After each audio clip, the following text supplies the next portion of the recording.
Hola, un saludo muy especial desde Colombia. Mi nombre es Omar Vélez y quisiera empezar, como he aprendido en Medjugorje, que cuando uno entra a un cuarto oscuro, siempre enciende la luz. Así que voy a prender la luz. En el nombre del Padre, del Hijo, del Espíritu Santo. Amén. Me gusta invocar al Espíritu Santo con un pedacito del Salmo 42 que dice así: Señor, dame tu luz y tu verdad. Guíame y condúceme a tu monte santo, hasta tu morada. Ven por la poderosa intercesión del corazón inmaculado de María, tu amadísima esposa. Amén. Jesús, sella con tu sangre preciosa estos medios, esta programación, a cada una de las personas que van a intervenir acá, y que esta sangre, una sola gotita de tu sangre maravillosa, nos cubra con su poder, y que tu Madre bendita con su manto y sus ángeles haga una coraza maravillosa para que este programa sea exitoso. Amén. Bien, amigas, amigos, generalmente uno cuando va a hablar trata de sacar su ego. Normalmente uno se gloria de lo que cree que es. Yo podría decirle a ustedes, bueno, miren, yo soy ingeniero industrial, soy ingeniero administrador, estudié administración de empresas, hice misiones de estudio a Japón, 3 misiones, he asesorado más de 500 empresas en el mundo, en muchos lugares, conozco esto y esto y esto. Miren, todo esto es pasajero. Es lindo cuando Dios nos da los medios para hoy, Omar Vélez, estar aquí, pero hay otra presentación diferente, como dice San Pablo. ¿En qué me voy a gloriar yo, Omar? Me voy a gloriar de lo que he aprendido, de lo que me ha dado el mundo, de lo que me ha dado otras personas, o me voy a gloriar de la cruz de Cristo. En realidad, vamos a contar un poquito esa historia del verdadero Omar Vélez, del verdadero yo, como dice Thomas Merton, como dice Teresa Jesús, el que está en el centro de la morada. Por gracia de Dios, nací aquí en este hermoso país llamado Colombia, en Medellín, un 29 de agosto a las 11:45 de la noche. Mi madre era una mujer sumamente amorosa. Se enamoró de mi papá. Mi papá era un hombre bastante mujeriego. Creo que tenía entre 14 y 15 mujeres en esa época.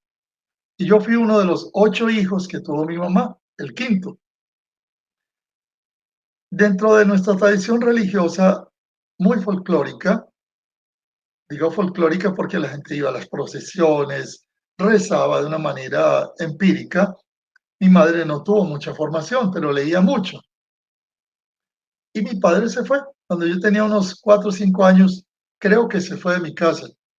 Esto es muy importante, este dato, porque los niños percibimos todo, aunque no lo entendemos. Y más adelante, cuando voy estudiando ya la parte psicológica y psiquiátrica por mi función de asesor de empresas, para lograr el mejoramiento continuo, transformar empresas y lograr que los gerentes realmente hagan las cosas como debe ser, he tenido que estudiar mucho los traumas que las personas hemos tenido. Así que el solo hecho de que mi papá no estuviera en casa generó en mí muchos traumas.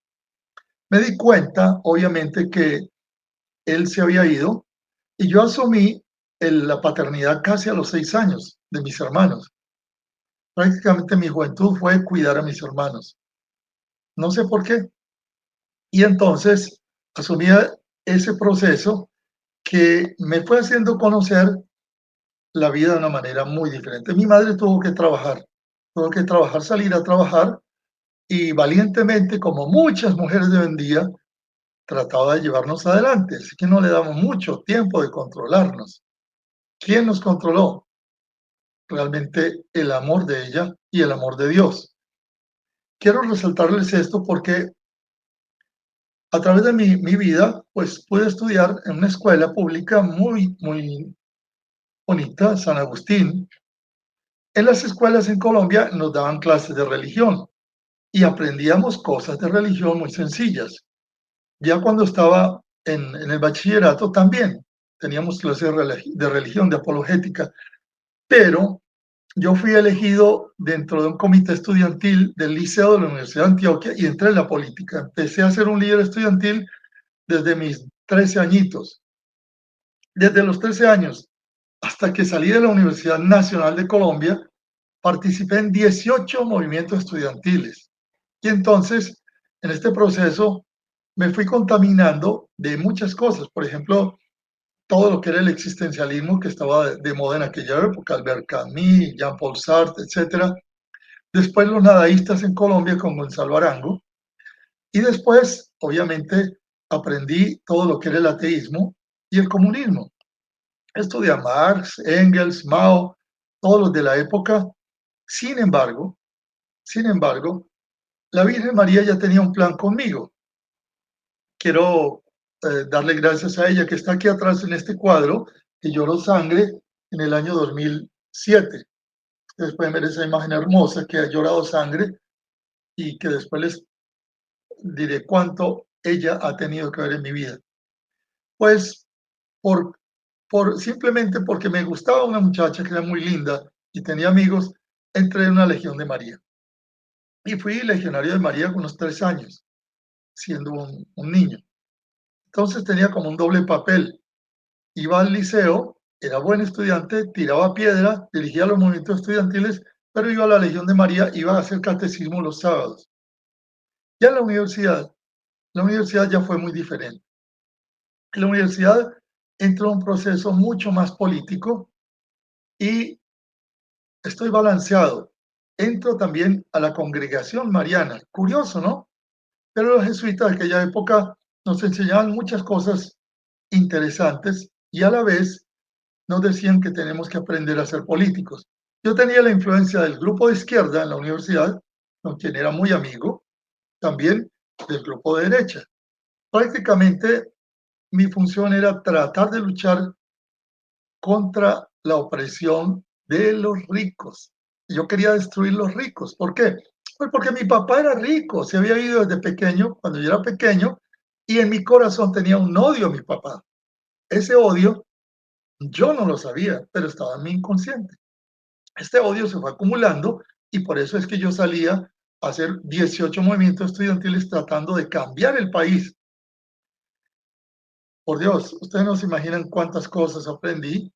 Y cuando ya estuve más adelantado en la universidad, apareció un sacerdote, Camilo Torres, quien después se fue a la guerrilla y era el capellán de nuestra universidad.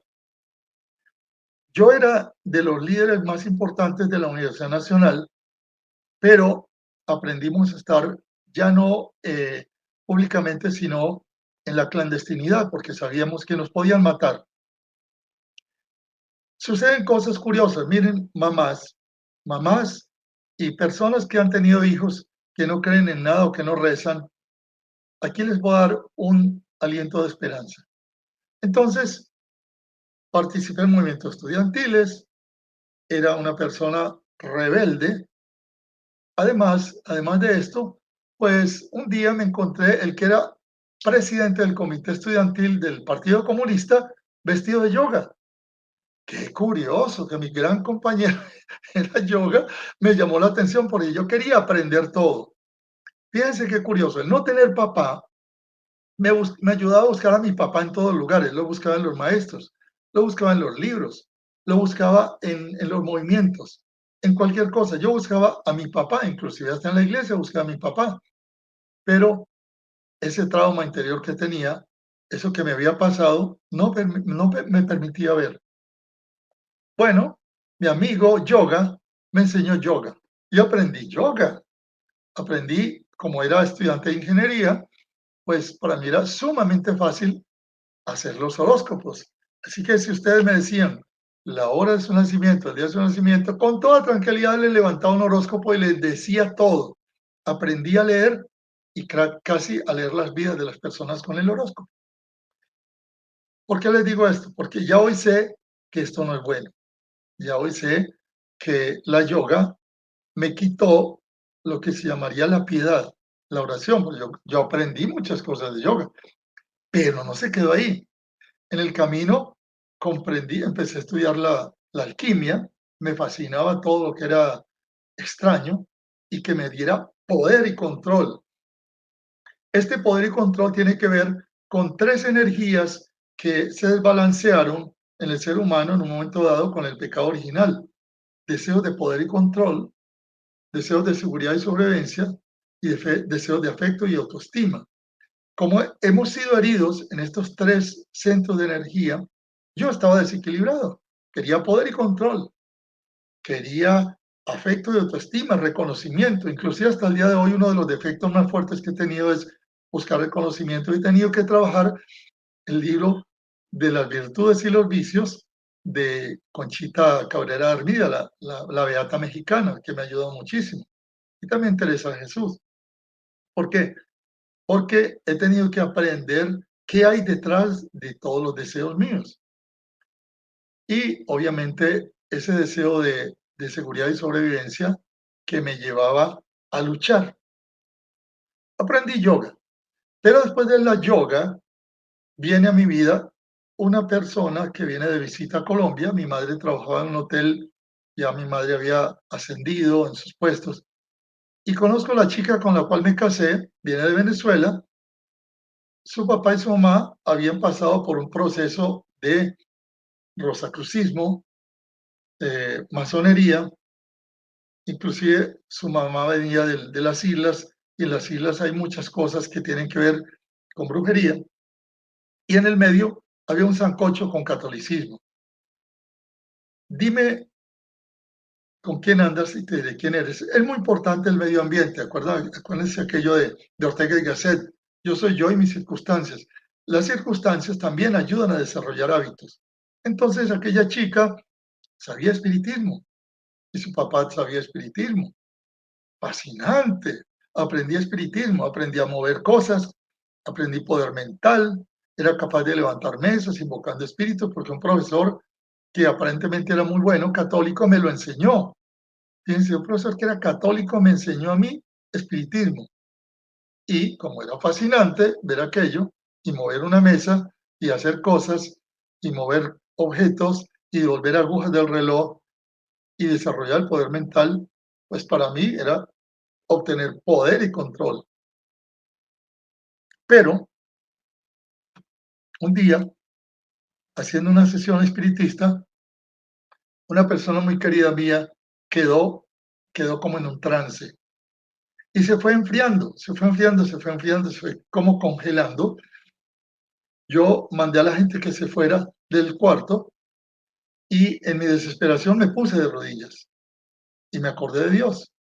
Dije, Dios, por favor, no dejes morir esta persona tan querida, porque se estaba muriendo, estaba congelándose prácticamente, un fenómeno extraño, una posesión diabólica de pronto. Y después de una hora, la persona volvió a recuperar su temperatura y no se acordaba de nada.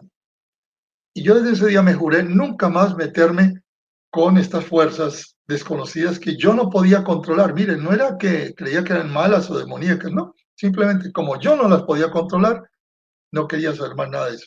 Entonces, enamoré de esta chica venezolana y en un arranque de orgullo, de soberbia, decidí dejar todo en una huelga de la universidad donde estaban matando a mis compañeros, aparecían muertos, porque acuérdense que estábamos en la clandestinidad. Yo decidí irme un poco para proteger mi vida.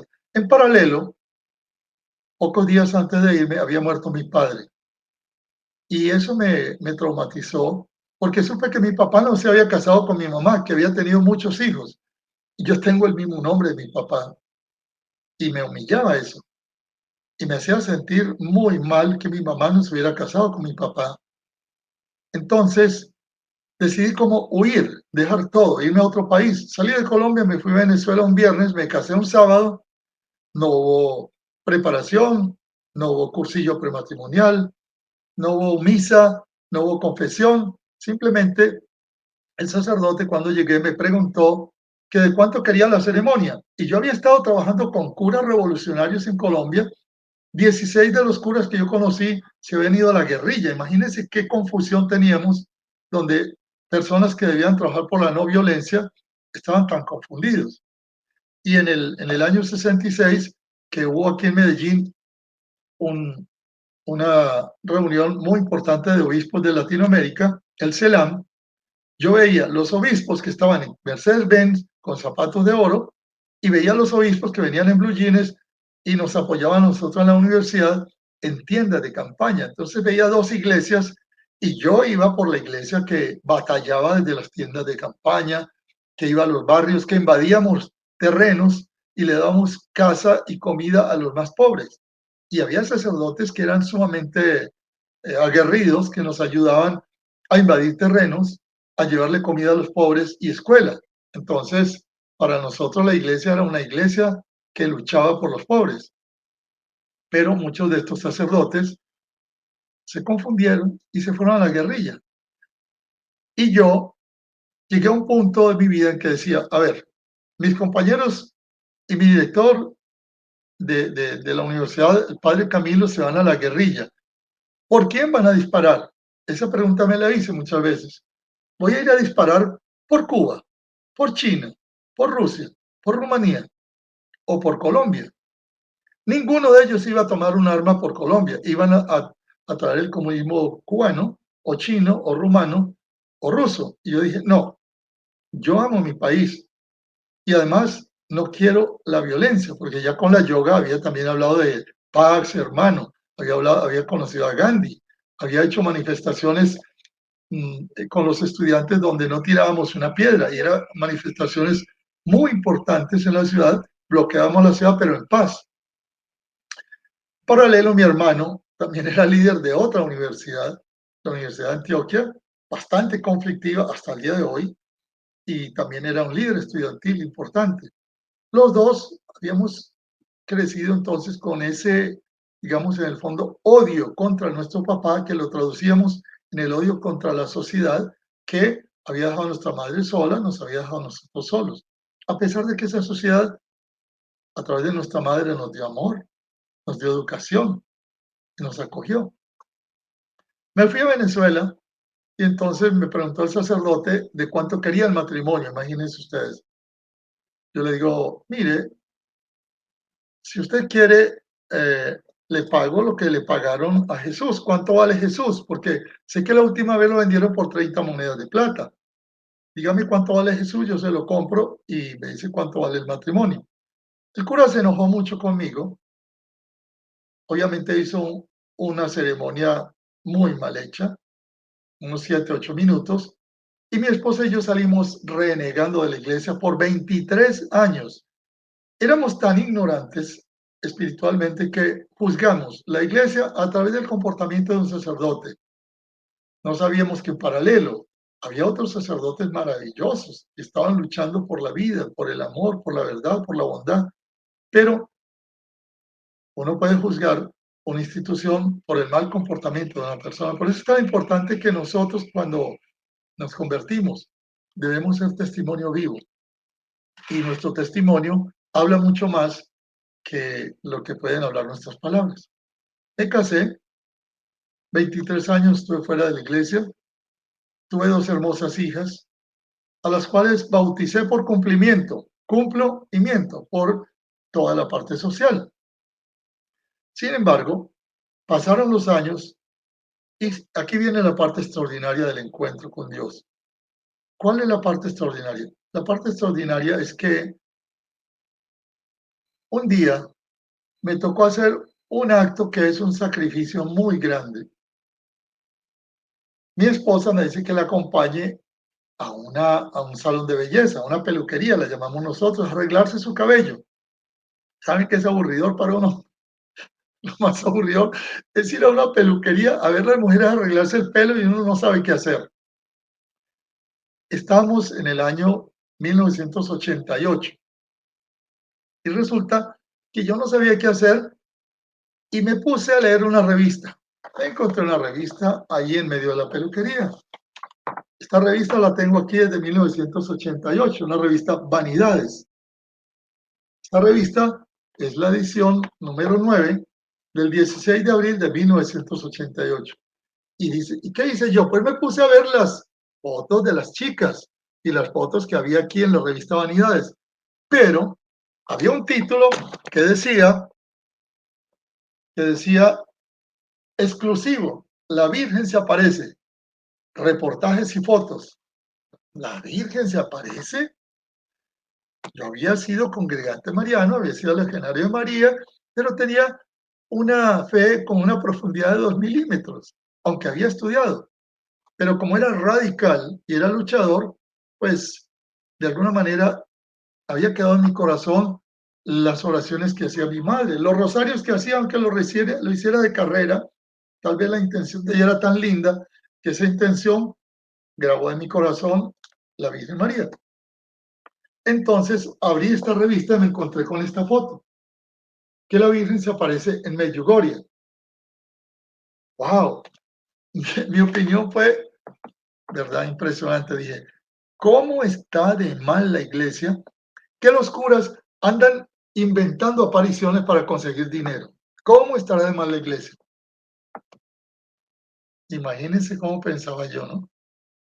Pero al ver esta foto de la Virgen María que había tomado un periodista del Times de Londres en Medjugorje, me robé la revista. He tenido después que regalar muchos libros para pagar ese robo, pero fue un bendito robo. Me robé esta revista porque me impactó esta foto de la Virgen y que la cruz se ponía luminosa en las noches. En fin, me llevé esta revista a mi casa. Pasó un tiempito más y una noche del 12 de enero de 1989, estando yo en Venezuela, mi madre estaba en Medellín, Colombia. Tengo un sueño a las 4 de la mañana en el cual viene mi madre en el sueño. Nos subimos a un avión donde había un amigo que había muerto de un infarto, muy bien vestido, con una camisa blanca, un pantalón negro y una corbata elegante.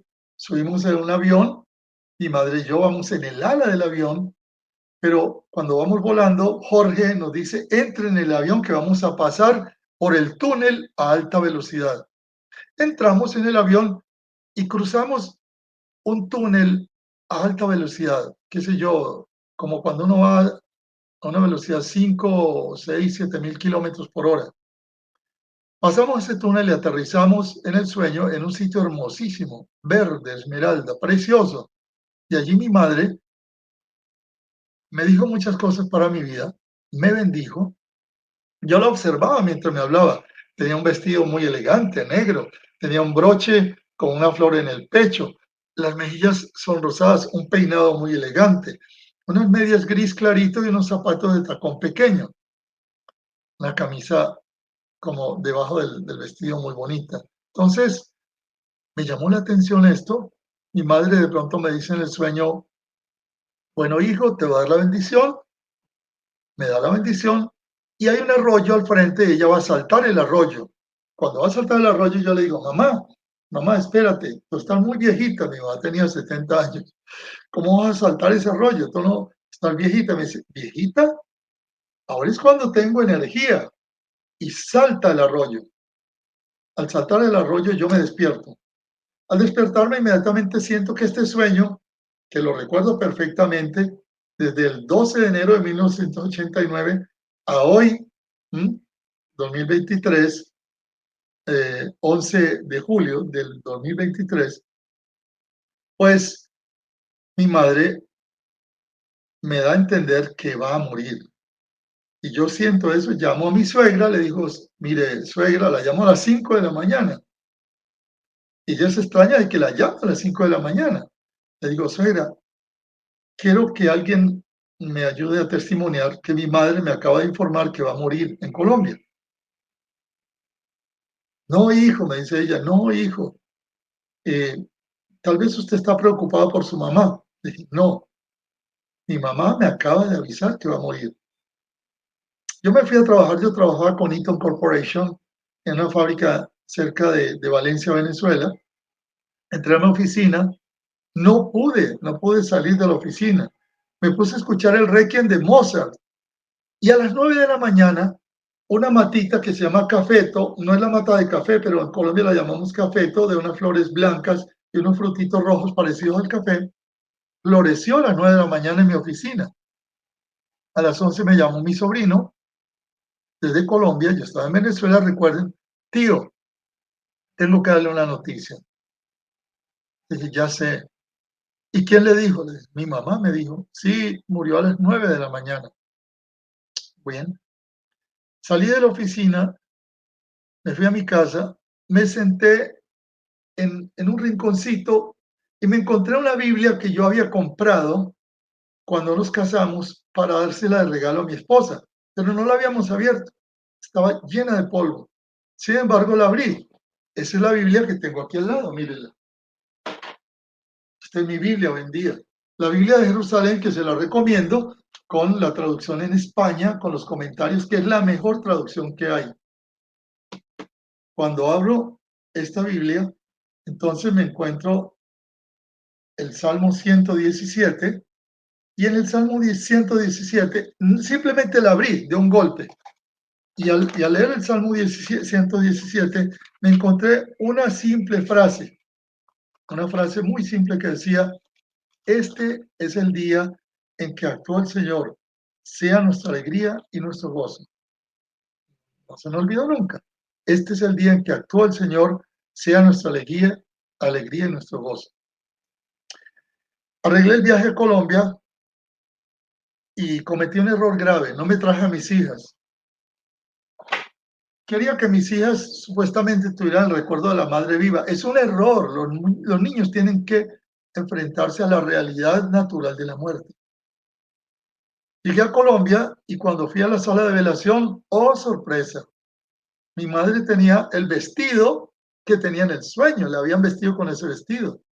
Tenía las mejillas sonrosadas, el peinado que había estado en el sueño, tenía el broche, tenía las medias grises, no tenía zapatos.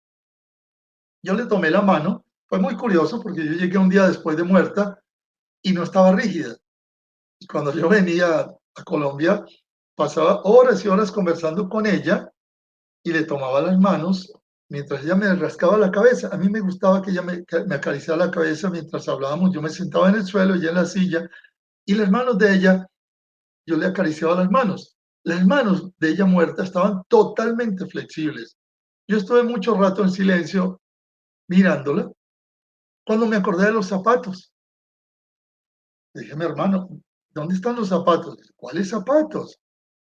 Los muertos no los entierran con zapatos, me dijo. Fuimos a la casa, encontramos los zapatos del sueño en el closet, pero el closet estaba vacío. Pregunté, ¿y qué pasó con la ropa de mi mamá? La señora que trabajaba en la casa me dijo, yo no sé, su mamá, antes de irse para la clínica donde murió, regaló toda la ropa a los pobres. Así, sí, qué curioso. Entonces, fui a la mesita de noche que ella tenía al lado y me encuentro un librito abierto. Un librito abierto, el día 12 de enero. Y el título de la página decía, este es el día en que actúa el Señor, sea nuestra alegría y nuestro gozo. Yo había estudiado en Japón con el doctor Taguchi, diseño de experimentos. Soy especialista en productividad, calidad, mejoramiento de empresas. Y entonces, ¿qué hice? Empecé a notar, como en un experimento, todo lo que me ocurría. 21 veces me ocurrieron cosas extraordinarias como esa. Dije, ¿qué pasó aquí? Lo mismo que yo leí en la Biblia, me lo encuentro en este cuadernito. Esa noche yo quise dormir en la cama de mi madre. Miren el proceso de conversión, como sucede cuando las madres han orado.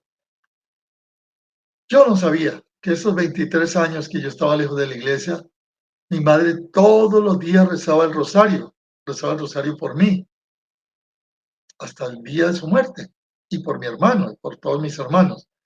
Entonces, yo quise dormir en su cama, pero cerca de las 4 de la mañana empecé a ver una flor, una rosa de color ocre que salía del piso y flotaba. Yo decía, me volví loco, me volví loco. El dolor me está haciendo ver visiones. Y yo veía esa flor lentamente subía frente a mí, subía hasta el techo, una rosa de color ocre. Luego empecé a escuchar una voz en mi corazón. Y esto es importante porque cuando nosotros vamos creciendo en la parte del silencio, en la parte espiritual, después lo veremos Mateo 6:6, tú, tú, tú, cuando vayas a orar, entra en tu aposento, o sea, en tu corazón, cierra las puertas y ventanas, los sentidos, y tu Padre que está en lo secreto te recompensará. Aprendemos en el silencio a escuchar una voz sin ruido de palabras. Como decía Juan de la Cruz, Dios habla sin ruido de palabras. Pues yo no sabía aquello, pero escuché la voz de mi madre en mi corazón. Y a las 5:40 de la mañana, mi madre me dice, abre el cajón de la mesita, saca el libro que está allí y anda y léele a tu hermana y a tu hermano.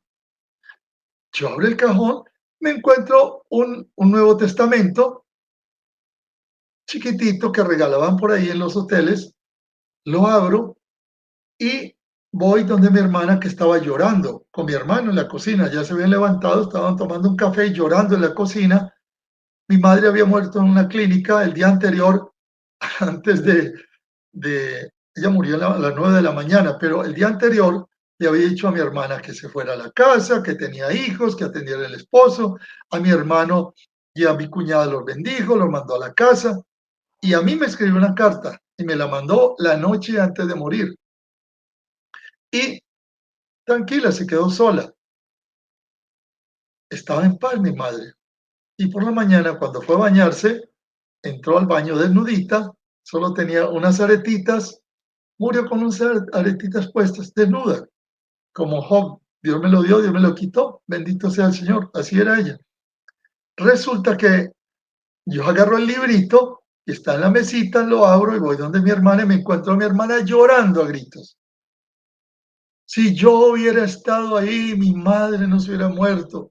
¿Por qué yo me fui? Si yo me hubiera quedado ahí, ella no se hubiera muerto, no le hubiera dado el infarto al caer al baño, yo la hubiera cogido. Si yo hubiera estado ahí, mi madre no hubiera muerto.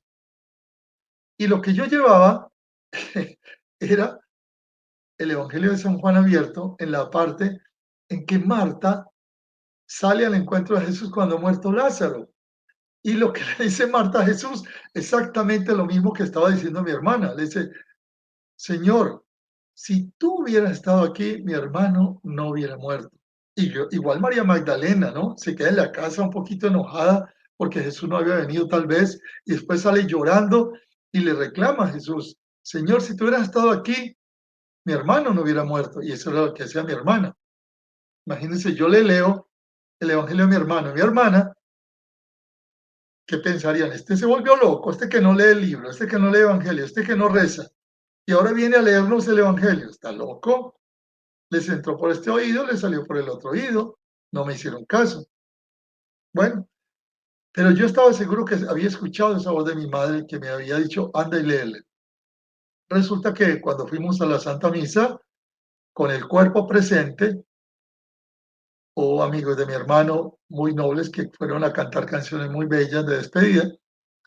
Y el sacerdote, cuando abre el Evangelio para leer, comienza. Entonces, Marta le dijo a Jesús, si tú hubieras estado aquí, mi hermano no hubiera muerto. Ese fue el Evangelio de la misa. Mi hermana me mira, mi hermano me mira, mi esposa me mira y empezamos a llorar los cuatro. Yo empecé a entender que mi madre estaba comunicándose conmigo.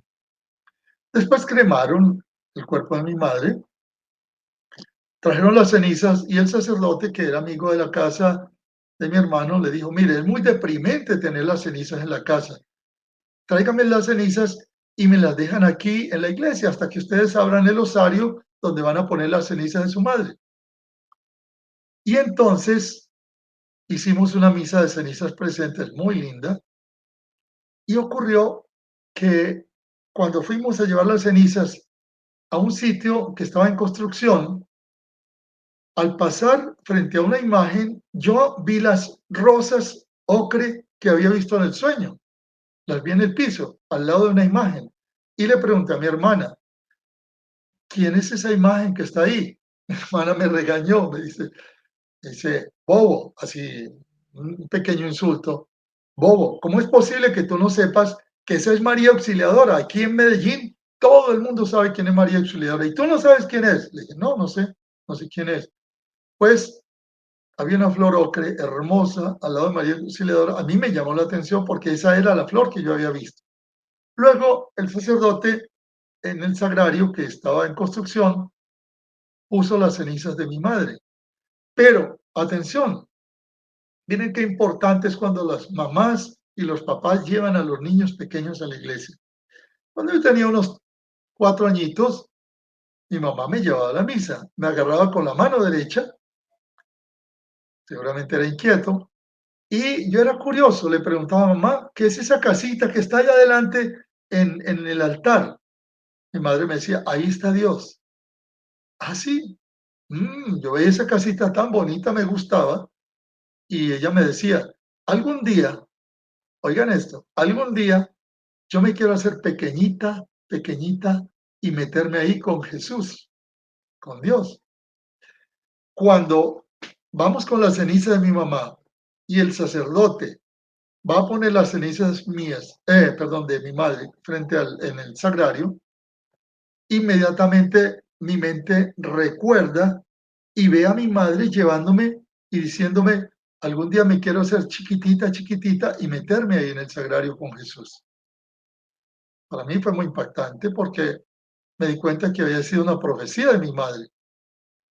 Así sucedieron unas 21 eventos y mi madre me hablaba. Yo decía, pero ¿cómo me habla si mi mamá se murió? El gran regalo que Dios me dio cuando ella muere es que no había muerto, que estaba viva. Sí, su cuerpo había sido cremado y ella me seguía hablando, seguía comunicándose conmigo. Cuando dejé mis hijas, mi hija mayor, yo tenía un Renault Fuego deportivo, aprovecho que papá no estaba en casa, fue al parqueadero, sacó el coche, el carro, y se puso a manejarlo a alta velocidad una niñita y lo estrelló y la otra hermanita me llamó a Colombia, papi, mi hermana chocó el carro. El carro decimos en Colombia, en España dicen coche. Yo trabajé en España, en Valladolid, con Renault. Y entonces, ¿y tu hermana? No, mi hermana está bien, pero, pero el Renault Fuego está muy mal. Bien, regresamos a Venezuela un domingo sin pasajes, sin reservas, y en el camino ocurrieron más eventos. Mi mamá se fue comunicando con nosotros que íbamos a llegar a tiempo, aunque no había reservas, aunque había 900 personas por delante de nosotros. Sucedieron casi eventos milagrosos. Y el mismo día que mi mamá en sueño nos dijo que llegábamos, llegamos a Venezuela. Y en el sueño nos dijo, bueno, van a llegar, pero se van a extraviar las maletas donde llevan mis recuerdos. Y se extraviaron. Después tuvimos que encontrarlas. O sea, mi mamá se comunicaba de una manera curiosísima conmigo. Dios le permitía, en su misericordia, comunicarse conmigo. Entonces, mi madre estaba viva. Mi madre estaba viva. Yo no sabía dónde estaba, pero estaba viva. Y eso me tocaba el corazón. En paralelo, recuerden que yo había visto en esta revista las fotos de la Virgen. Y yo quiero honrar la memoria de mi madre y decido ir a, a dar un auxilio para alguien que estaba pidiendo para 200 niños de un orfanato que los iban a llevar de vacaciones. Entonces, dije, bueno, yo voy a dar una donación para ayudar a que los niños vayan a unas vacaciones porque mi madre en Medellín ayudaba mucho, mucho a los niños, sobre todo a los niños de la calle. Era muy tierna. Ella me decía, yo me sueño un día tener una casa, recoger esos niños que duermen en las aceras, darles un cuartito caliente, un vestidito limpio, peinarlos, darles cuadernos, llevarlos a la escuela, enseñarles a leer, enseñarles a cantar. Yo quisiera tener una casa así.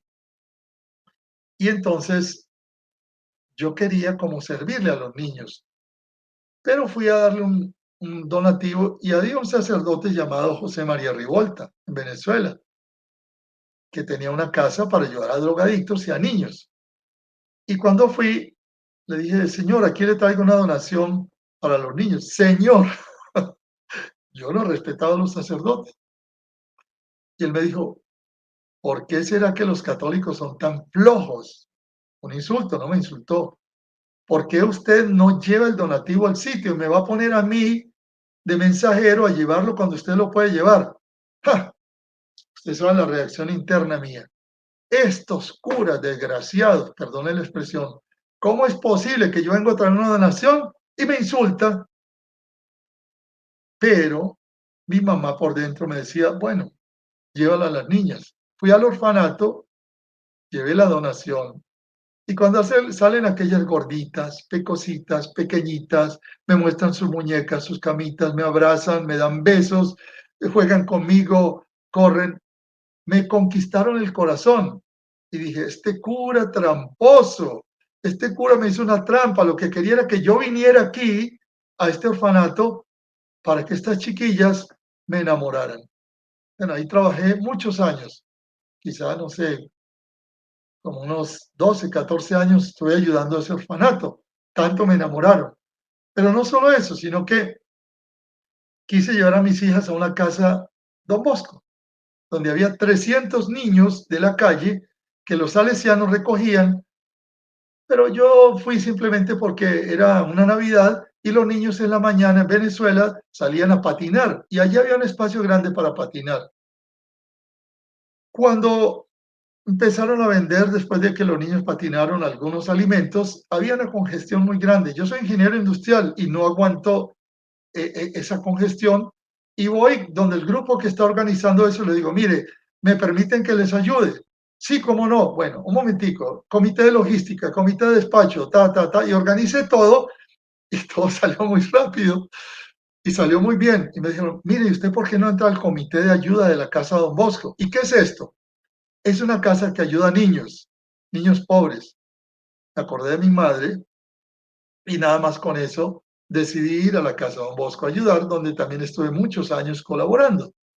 Y como yo era ingeniero, gerente de una empresa, de un grupo de empresas, de 27 empresas, a través de las empresas teníamos donativos para recoger más niños y ayudar a los niños a darles una oportunidad de educación, escuela, música, talleres, etcétera. Y después, inclusive, cuando se graduaban, les dábamos trabajo en las fábricas. Todo eso era el efecto del amor de mi madre. No les conté algo que influyó notablemente en mi conversión hasta el día de hoy y que es el norte de mi vida. Después de muerta, yo regreso a Venezuela y mi madre me envía esa carta el día antes de morir y me llega una carta. Imagínense ustedes que le llegue una carta de su mamá difunta. Yo recibo la carta de mi madre, tembloroso, la abro, la leo y es la despedida de ella y la bendición. Y me dice esta frase, una frase tremenda, me dice, hijo, qué pobres son los que no aman. Nos veremos en el cielo en virtud del amor que tengamos. Qué pobres son los que no aman. Mi madre era un capullito de amor. Había amado toda la vida, había dado toda la vida por amor. Y me estaba dejando ese testamento. Nos veremos en el cielo en virtud del amor que tengamos. Eso ha entrado en mi corazón hasta el día de hoy. Para mí, yo sé que el amor es el que me va a salvar. Por supuesto, descubrí el amor de Dios.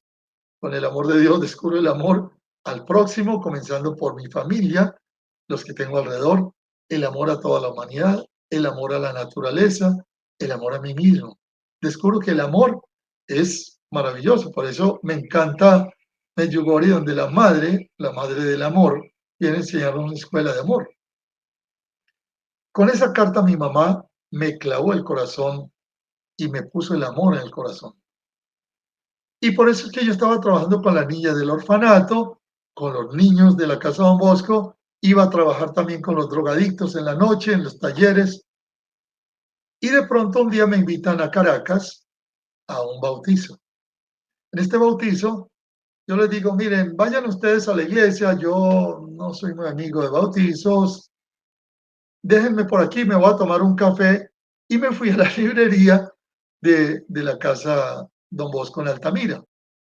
Hay una librería. Estando en la librería, me encuentro un pequeño libro que no valía mucho, digamos, valía $1.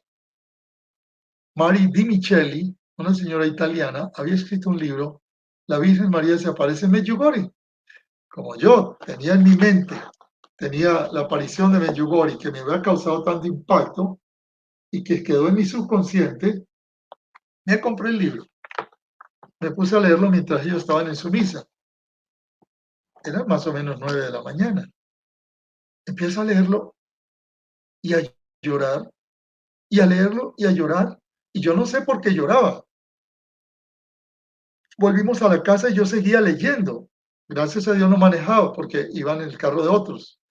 Llegué a la casa, me fui al solar, a la parte de atrás donde había un árbol de mangos, me escondí detrás del árbol y seguí leyendo hasta las 3 de la tarde, leyendo y llorando. ¿Qué pasaba? ¿Qué estaba haciendo en mi corazón la Madre de Dios que yo lloraba? No sabía por qué lloraba.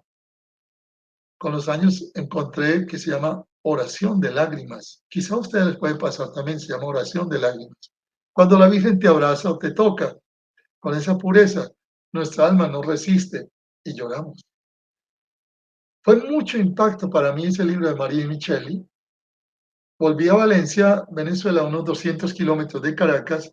Volví a la casa de Don Bosco esa noche y le dije a uno de los salesianos, Stocco, el padre Stocco, Stocco, ¿tú sabes qué es Medjugorje? Me dice, no, no sé qué es Medjugorje. Pero mira, Omar, me ha llegado una estampa de una virgen que parece que se está apareciendo allá en Medjugorje. Así, sí. Y me regaló la estampa de la Virgen de Medjugorje. Esta es la Virgen de Tijalina. A mí me impactó mucho. Me la regaló, me la llevé a mi casa y yo la miraba y decía, pero ¿qué tiene esta estampa que me toca el corazón? Y de inmediato comencé a buscar por todos los lados algo de Medjugorje. Como era ejecutivo de una empresa y viajaba muchos amigos míos, descubrí que en Italia había un periódico que se llama Eco di Medjugorje, en italiano. Les escribí y me mandaban el periódico Eco de Medjugorje, yo lo traducía y comencé a tratar de volver a la iglesia. Y ahí comienza el proceso más importante. Estaba trotando, yo trotaba 5 o 7 kilómetros diarios por la mañana, cerca del 20 para las 7 pasé por una iglesia y la vi abierta, algo me impulsó a entrar en esa iglesia, no sabía qué me empujaba, entré y había un sacerdote solito allá, sentadito frente al Santísimo, sacerdote ancianito. Yo me le acerqué y le dije, padre, usted me puede confesar. No había hecho ninguna preparación, simplemente era algo que me empujaba y yo me puse de rodillas y no sé, yo le abrí mi corazón a este sacerdote y él con mucho amor, amorosamente, me escuchaba y me dio la absolución, me dio la bendición. Eso me preparó y me dio mucha fuerza para poder empezar a acercarme a otra madre, a la Madre Iglesia. Y comencé a tratar de volver a la iglesia. Mi esposa no iba todavía a la iglesia, no íbamos. Yo empecé a tratar de ir a la iglesia, a leer la Biblia, que ya la tenía en mi casa, y mi esposa me siguió. Apareció un movimiento carismático, estaba de moda el padre Tardif, Emiliano Tardif, gran sacerdote, y nos conseguimos padre Rafael Mielgo en Valencia, un gran sacerdote carismático, y fuimos al grupo, hicimos varios amigos, aprendimos un poco la oración con los carismáticos, pero yo veía que todavía no era mi camino. Veíamos cosas maravillosas, la oración de alabanza, y yo seguía leyendo, seguía buscando. Después mi esposa se consiguió una amiga italiana que la llevó a un movimiento que se llama Las Almas Pequeñas. Había sido desarrollado por una señora belga, Margarita, a quien el Señor le dictó los libros del amor misericordioso a las almas pequeñas, y entramos en el movimiento de las almas pequeñas, conseguimos los libros, aprendimos un poquito más la oración personal, y ahí fuimos descubriendo a Teresita del Niño Jesús. Pero como yo andaba trabajando con orfanatos, con ancianatos, con cárceles de jóvenes, yo impulsaba este grupo a hacer estas actividades, me decían, no, nosotros somos un grupo orante, sí, vamos a trabajar, pero no en la forma en que usted quiere. Lo que pasa es que usted quiere tener poder y control. Y me echaron del grupo. Tenía toda la razón. El carisma de ellos no era ese carisma. Y yo me quedé solo un 8 de diciembre. Y me fui a la casa de Mosco, donde trabajaba con los niños, con los salesianos. Me fui a la misa en la tarde. Estaba muy llena la iglesia. Yo me hice en un lateral recostado de la pared. Estaba muy triste porque me habían echado de ese grupo. Realmente yo amaba el grupo y me gustaba.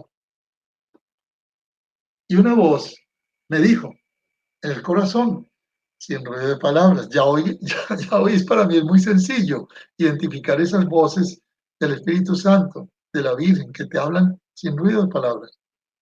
Esa vocecita me dijo, quiero que trabajes para mi madre.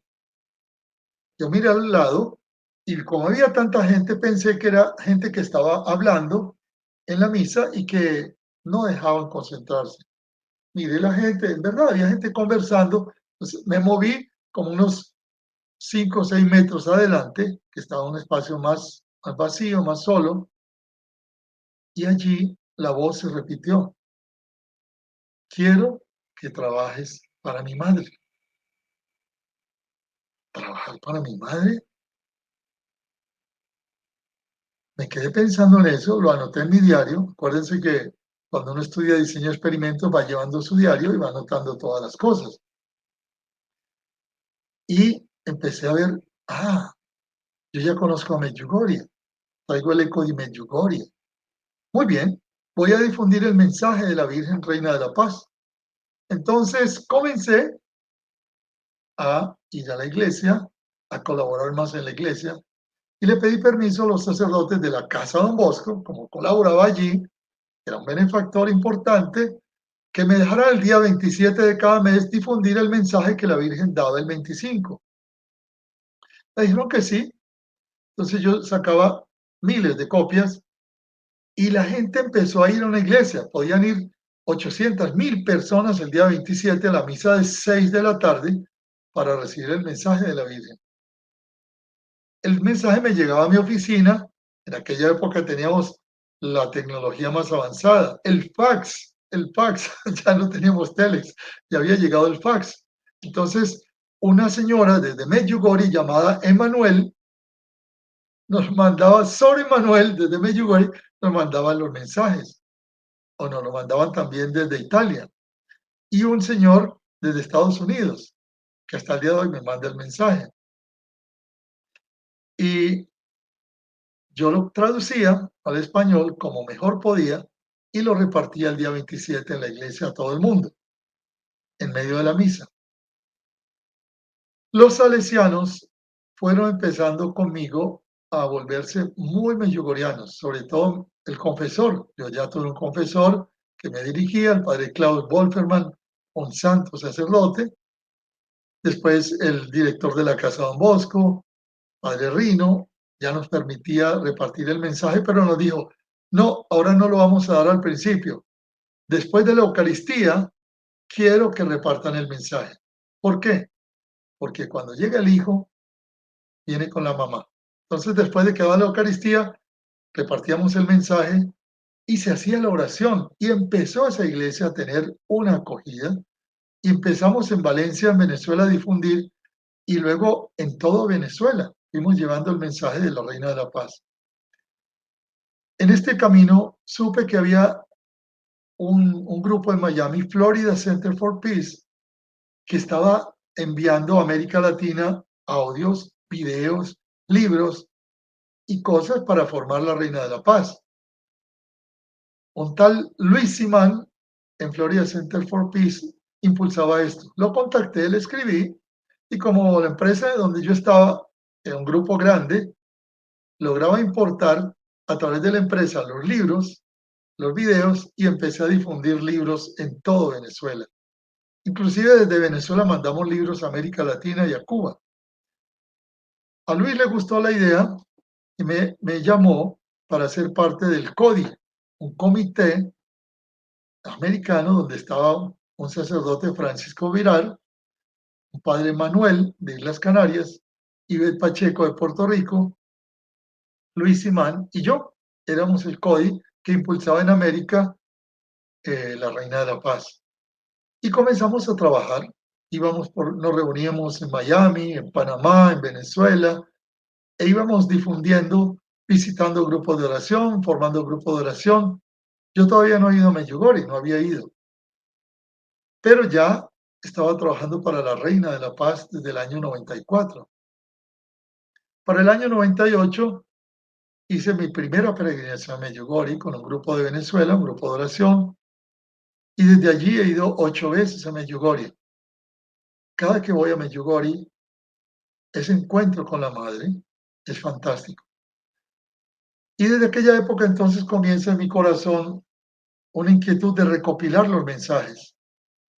Al ir recopilando los mensajes con el padre Virar, que era un gran maestro, había escrito varios libros, 30 años después de Medjugorje, padre Yanko Búbalo, padres mexicanos, sacerdotes que habían dado su vida, padre Slavko, recibíamos a través de Luis Simán todos los libros del padre Slavko que eran impresos en El Salvador y difundíamos y recopilamos los mensajes. Poco a poco fuimos entonces aprendiendo cómo se estructuraba un grupo de oración. Creamos un grupo de oración y además volví a Medjugorje ya en el 2001. Ya había muerto nuestro querido padre Lauco, yo lo conocí, él nos escribía todos los meses en el eco de Medjugorje, nos escribía la meditación del mensaje. Entonces para nosotros el padre Lauco era el director espiritual y cuando íbamos a Medjugorje nos daba conferencias y nos guiaba. Poco a poco entonces fuimos creciendo en la parte espiritual, pero hay que prepararse porque los golpes vienen. Los golpes vienen y vienen las pruebas, como Job. Y si nosotros no nos hemos formado espiritualmente, entonces las pruebas nos dan muy duro. ¿Qué pasa? En el 1994-95, yo comienzo a hacer retiros. Allí conocí la abadía benedictina de San José en Huigüe, cerca de Valencia. Conocí al padre Otto Lochner. Empecé a dirigirme espiritualmente con él. Él fue mi director espiritual hasta su muerte. Fue a fundar en África y obtuvo una enfermedad tropical que lo llevó al cielo. Iba al cielo porque ya no se pudo curar cuando volvió a Venezuela. En Alemania no conocían estas enfermedades tropicales y cuando volvió murió en 8 días. Otto tuvo un gran impacto en mi vida porque yo le llevaba los mensajes de la Virgen y él me decía, Omar, ya vives el Evangelio. Tú quieres comer una torta muy dulce, que son los mensajes, pero tienes que comer primero el pan negro de la fe, del Evangelio. Y Otto me fue enseñando que Jesús me había amado hasta el extremo. Y me fue enseñando aquella frase del Salmo, gustad y ved qué bueno es el Señor, dichoso el que se acoge a Él. Entonces, ¿qué pasó? A través de Otto, la Virgen María permitió que yo volviera profundamente a la Eucaristía. Otto me enseñó a pasar horas en la Eucaristía, a hacer adoración eucarística. Y yo me daba cuenta que la Virgen María me llevaba, me empujaba a la Eucaristía y me dejaba frente a su Hijo. Y entonces, Dios mío, tenía que conocer la palabra y empezar a vivir la palabra. En esas, mi suegro entra en una crisis, se enferma, entra en una UCI varios meses, mi esposa y yo lo atendemos, mi esposa tiene un desequilibrio psicológico muy fuerte con la muerte de su padre y me abandona, me deja. Y ella, pobrecita, entró en una crisis muy dura, se separó de mí desde el año 94 hasta el 2001. Yo decidí permanecer solo y gracias a Dios tenía las hijas que me daban el aliento del amor de por quién luchar. Ya para el 2001 mi esposa regresa y me dice que, que la Virgen le ha dicho que quiere volver conmigo, que si volvemos a arreglarnos. Y yo venía de Medjugorje, de estar en la tumba del padre Slavko, de ponerme de rodillas en la tumba del padre Slavko y haberle dicho, padre Slavko, si el matrimonio es para toda la vida, ayúdame. Y si no, ayúdame a soltar esto que yo tengo. Y cuando llego a Venezuela, porque soy colombiano, pero vivo en Venezuela, mi esposa se da cuenta que mi hermano estaba muriendo, mi hermano menor, de un cáncer en Colombia, y aprovecha la sensibilidad mía para venir a consolarme y volvemos a juntarnos nuevamente y hacemos una renovación de votos matrimoniales con Otto, por supuesto. Otto hizo la misa de renovación con todos los amigos, pero eso no duró mucho. Mi esposa estaba en una crisis muy grande y un año y medio después se volvió a ir, hasta el 2008, donde regresó y yo volví a recibirla por tercera vez, porque yo decía, yo hice tantos pecados en mi vida, tantos, que yo no tengo ningún derecho a juzgarla. Yo tengo que hacer como Cristo hizo en la cruz. Señor, perdónanos porque no sabemos lo que hacemos. Y el summa cum laude del amor para mí es el perdón. Y ya yo había estudiado Medjugorje, cómo no perdonar, cómo no abrir el corazón. Bueno, yo estaba equivocado en ese momento, les digo que estaba equivocado porque es que cuando una pareja vuelve y no ha resuelto los conflictos, es como aquel demonio que es expulsado y la persona queda como un cuarto limpio, pero el demonio regresa con otros 7 y es peor que antes. Si la pareja ha tenido un conflicto y no resuelve los conflictos espirituales y psicológicos, el conflicto va a ser mayor después. Yo no sabía manejar eso todavía, sino que simplemente lo tenía por amor. Ok, vamos a dejarlo aquí un momento porque allí comienzan las pruebas de Job. Tal vez es la parte más importante. Yo necesitaba vencer mi soberbia. Dios permitió esta prueba para que yo que me creía que podía resolver los divorcios, yo que me creía que era capaz de perdonar, yo que me creía tan bueno, me diera cuenta de mi soberbia, de mi falta de humildad y de todo lo que me quedaba todavía por caminar. Si bien había hecho una conversión, una primera conversión, no entendía que la conversión es todos los días, que me faltaba mucho en el camino de la santidad.